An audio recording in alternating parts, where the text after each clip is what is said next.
Hello trainers, welcome back to Poke Patrol. I realize I've been uploading a lot of Pokemon Sword and Shield content, and chances are over the next couple weeks I'll be uploading even more Pokemon Sword and Shield content. So I figured I should upload at least one more Pokemon Go video to hold over you Pokemon Go fans in the meantime. And just as luck would have it, Niantic has published all the events that are going to be taking place in the month of November. So I wanted to go over them with you and just give you my thoughts and maybe even give you a few helpful tips of how to take the fullest advantage of these events. So as of right now, they've added 3 new events, which will be taking place throughout the month of November and kind of bleeding into December a little bit. And that is not including Chimchar Community Day, which is taking place this Saturday, November 16th. Or is it 15th?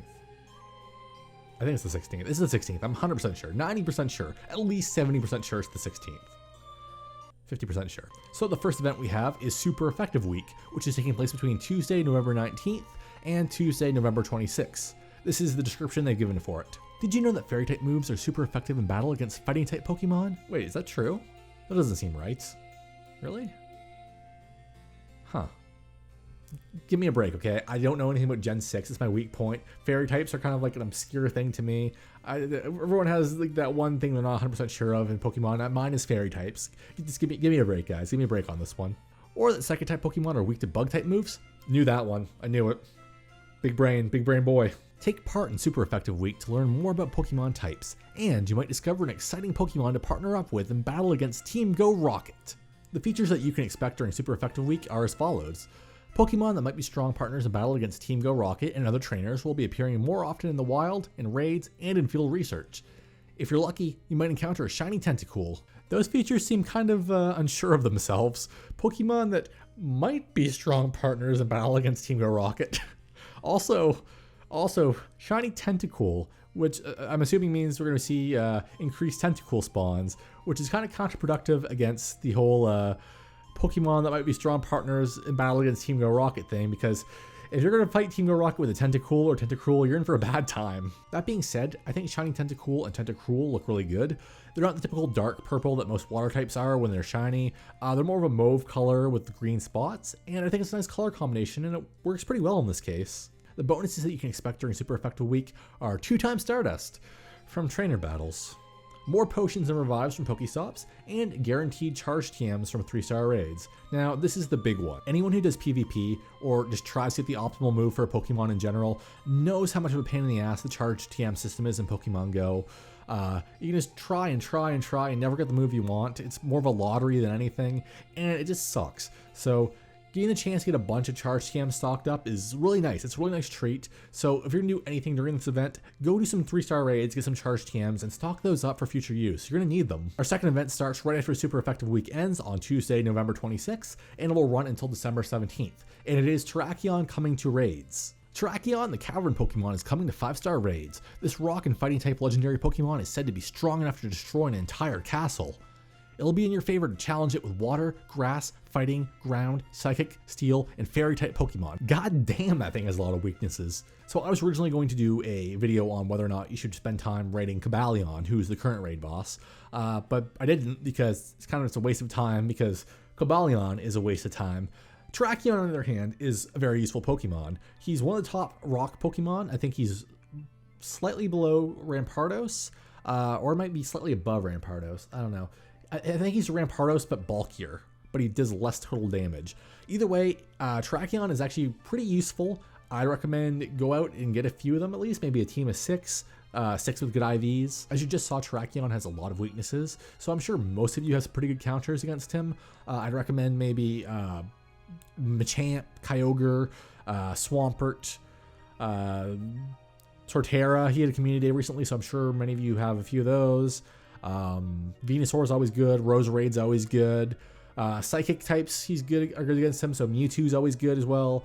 Basically, this thing has a lot of weaknesses, so you should be good in most cases. If you don't have good counters right now, I recommend, and this kind of wraps back towards Supereffective Week, doing some 3-star raids of Machamp if he's in raids. He's a super great Pokemon to have. He's useful in so many raids, so many different raids Machamp is useful in. Machamp's a great Pokemon to have, and if you get some bonus charge TMs while doing those, it's honestly a great situation, and it will help you with Terrakion later on down the road. The day after Terrakion comes to raids, our third event starts, called Friend Fest.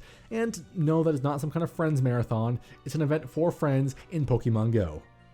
Although, a friends slash Pokemon mashup event might not be that bad of an idea.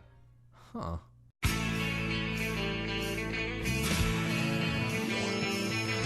So no one told you raids were gonna be this way. You try to catch Machamp, time makes you wait. I spent 3 minutes looking at that shit. Do you realize how much I would pay to get rid of it? Cause I love Pokemon and have a disposable income. I love Pokemon. I should pay my student loans. I love Pokemon. Get rid of the raid timer. Nah. No, that would never work. So what can we expect from FriendFest? Well, we can expect to encounter family-themed Pokemon, such as Nidoran female, Nidoran male, their evolutions, and more. They said and more. I don't know whether Pokemon count as family Pokemon, but I guess we can find some wild Nidokings and Nidoqueens, so that's kind of cool. As far as bonuses go, this event has some really good bonuses. There's a half Stardust trade cost, 2 special trades per day, and attack boost bonus when raiding with friends. So you're gonna do more damage during raids, during those Terrakion raids, which are already gonna be pretty easy because you should have proper counters because you did raids during the Supereffective week getting Machamps, right guys? Right? Big brain moment.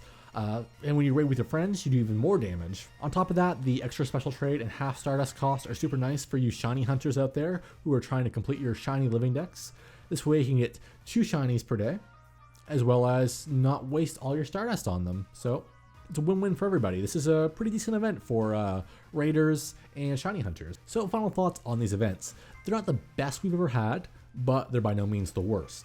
They each have some very valuable bonuses that you try to take advantage of, mainly being the guaranteed charge TM from 3-star raids, the half trade cost and 2 special trades per day, as well as getting some Terrakions because he's a very valuable rock-type Pokemon. The spawns for FriendFest are a little underwhelming, and we don't really know much about the spawns for Supereffective week, other than there's going to be Tentacools, which are, once again, kind of counterproductive to the purpose of Supereffective week because they're not going to be useful against Team Go Rocket. But hey, maybe you can get some shinies.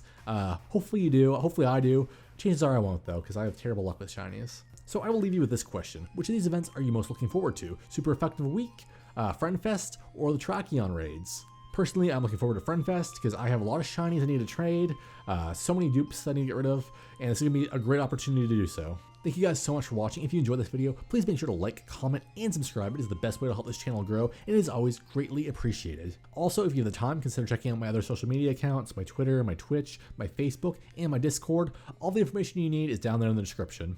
That's going to do it for me for this one, guys. Thank you all again for watching. I will see you all in the next one. Goodbye, trainers.